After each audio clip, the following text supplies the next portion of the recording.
সবাইকে আমন্ত্রণ জানাচ্ছি আজকে ডিজিটাল একাডেমির আলোচনায়। আজকে আমরা আলোচনা করব কিভাবে একজন মানুষ মানসিকভাবে শক্তিশালী হতে পারে। তো মানসিকভাবে শক্তিশালী হওয়ার জন্য আমাদের কিছু নিয়ম মানতে হবে। এই নিয়মগুলো যদি আমরা ফলো করি জীবনে, তাহলে কিন্তু আমরা মানসিকভাবে অনেক স্ট্রং হতে পারবো এবং জীবনে অনেক শান্তি এবং সাফল্য নিয়ে আসতে পারবো। তো প্রথমেই আপনাকে মানসিকভাবে শক্তিশালী হতে গেলে আপনাকে একা থাকার ক্যাপাবিলিটি অর্জন করতে হবে। অর্থাৎ আপনি যদি একা থাকতে ভয় না পান, একা থাকার ক্যাপাবিলিটি অর্জন করেন, তাহলে কিন্তু আপনি মানসিকভাবে আস্তে আস্তে শক্তিশালী হয়ে উঠবেন। এরপর আপনি যদি কোনো বিষয়ে চেষ্টা করেন, তাহলে কিন্তু সেই চেষ্টাটা অবশ্যই অব্যাহত রাখতে হবে। আপনাকে হাল ছাড়া যাবে না। আপনার এই হাল না ছাড়ার যে মানসিকতা, এটা আস্তে আস্তে আপনার মানসিক সমৃদ্ধি নিয়ে আসবে এবং মানসিকভাবে আপনাকে অনেক স্ট্রং করবে। এরপর যে বিষয়টা আপনার গুরুত্ব দেওয়া দরকার, সেটা হচ্ছে আপনি কোনো কাজেই ভয় পাবেন না।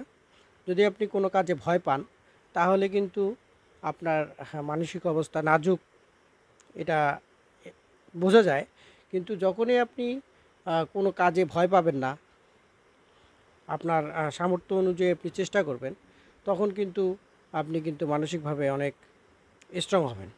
আবার সাইড বাই সাইড আপনি এমন কোনো কাজে হাত দেবেন না যে কাজে আপনার কোনো নিয়ন্ত্রণ নেই।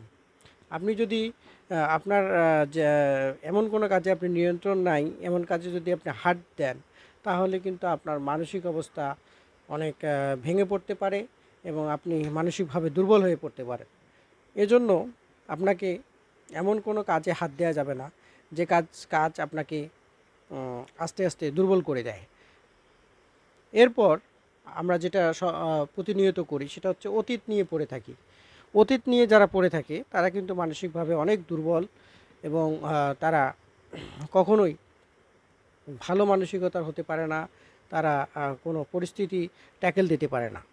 এজন্য আপনাকে সবসময় মাথায় রাখতে হবে যে আপনার অতীত বিষয় নিয়ে পড়ে থাকার কোনো সুযোগ নাই। আপনি জীবনে ভালো করতে গেলে আপনাকে অবশ্যই অতীতকে ভুলে, অতীতকে মারিয়ে আপনার সামনের দিকে আপনাকে আগাতে হবে। তাহলে কিন্তু আপনি অনেক মানসিকভাবে স্ট্রং হতে পারবেন এবং যে কোনো বিষয়কে আপনার নিয়ন্ত্রণে নিতে পারবেন। এরপর যে বিষয়টা আপনি নজর দিতে পারেন, সেটা হচ্ছে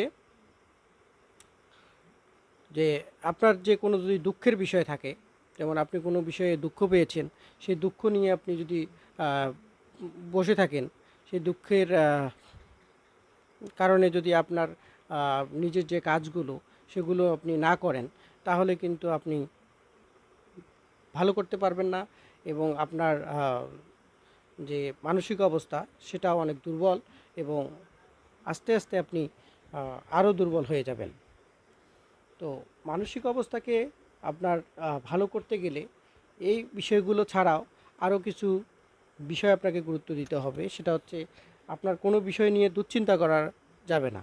আপনি যদি কোনো বিষয় নিয়ে দুশ্চিন্তা করেন, তাহলে কিন্তু আপনার মানসিক অবস্থা কিন্তু এমনিতেই নষ্ট হয়ে যাবে এবং আপনি যতটুকু স্ট্রং ছিলেন সেটা আর থাকবেন না। এজন্য আপনি যখনই দুশ্চিন্তামুক্ত থাকবেন, আপনি যে কোনো বিষয়কেই সাদরে গ্রহণ করতে পারবেন, তখন কিন্তু আপনার জীবন কিন্তু এমনিতেই কিন্তু স্ট্রং হবে এবং আপনি ভালো থাকতে পারবেন। আরেকটা বিষয় যেটা হচ্ছে, আপনি যদি কোনো কাজ শুরু করেন, সেই কাজকে তড়িঘড়ি করে শেষ করার চেষ্টা করবেন না। আপনি কাজটাকে ভালোভাবে করবেন এবং কাজটার ফল তড়িঘড়ি পাওয়ার চেষ্টা না করে সেটাকে সুন্দরভাবে শেষ করে কিভাবে ফল পাওয়া যায় সেই দিকে নজর দিতে হবে আপনাকে। আপনি যদি কোনো কাজ শুরু করার আগেই তড়িঘড়ি করে আপনি তার ফল পাওয়ার আশা করেন, তাহলে কিন্তু আপনার যে মানসিক যে শক্তি সেটা কিন্তু অনেক কম এবং আপনি কিন্তু ততটা জীবনে ভালো করতে পারবেন না। তো এই জিনিসগুলো আপনি যদি সবসময় মনে রাখেন, তাহলে কিন্তু আপনি আস্তে আস্তে মানসিকভাবে অনেক স্ট্রং হবেন। আরেকটা বিষয় আমরা সবসময় করি, যেটা হলো আমরা কখনো কিন্তু আমাদের কর্মের দায় নিতে চাই না। যদি